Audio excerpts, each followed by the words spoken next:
Well, let's do Hotel Transylvania. There's a new Adam Sandler film out, which is not usually cause for rejoicing. I'm seeing here on the press notes, it says that Adam Sandler's films have grossed over $3 billion worldwide, which is terrifying. When you think the most recent things are things like Jack and Jill, which was horrible, and That's My Boy, which was a film that was so horrible that they were going to show it to the press, and at the last minute they decided not to because they just thought this is really too horrible to show the press.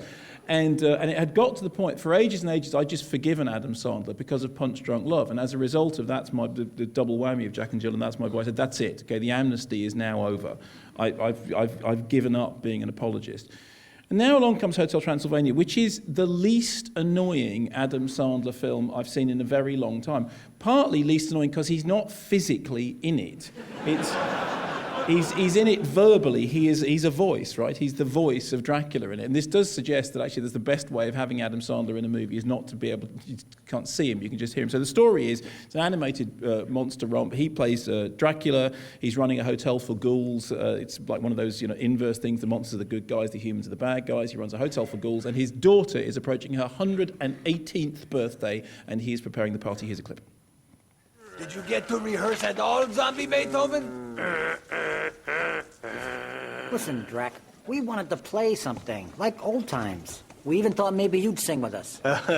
Come on, fellas. You know that I haven't sung in public since Martha. Yeah, but we just thought that how much, Mavis would love it. I said no! Don't ask me again! Okay, now let's hug these zombies. Let's all make up. Wow, he really scared you. I wasn't scared. I was being polite.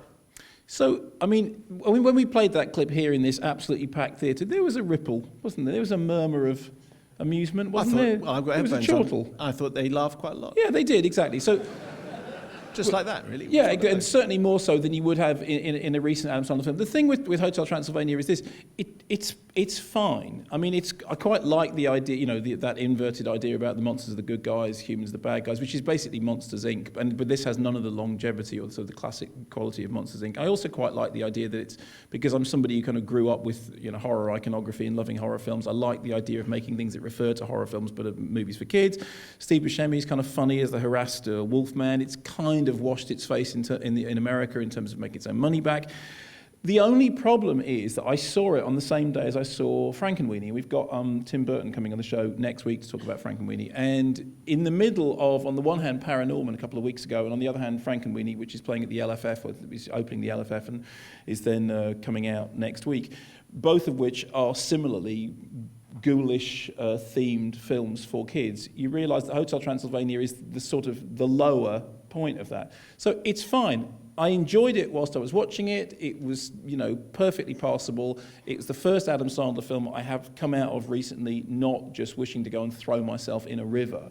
And there was no point in it when I got cross, and that really is a bit of a relief, because actually, in the case of the most recent Sandlers, particularly in the case of That's My Boy, and I had paid to go and see it, and you just end up thinking, actually, I'm going to pick the chair up and throw it at the screen to stop the film playing. It's so horrendous. So it's much, much better than that. It's nothing like as good as Frankenweenie, and it's not as good as Paranorman, but it is good, passable fun. On an Adam Sandler level, it's right up there with the best. Still, the amazement for me is that he is as stunningly successful as he is, and when you consider that one thing, which is Punch Drunk Love, which is the great Paul Thomas Anderson movie, it's just an extraordinary piece of work.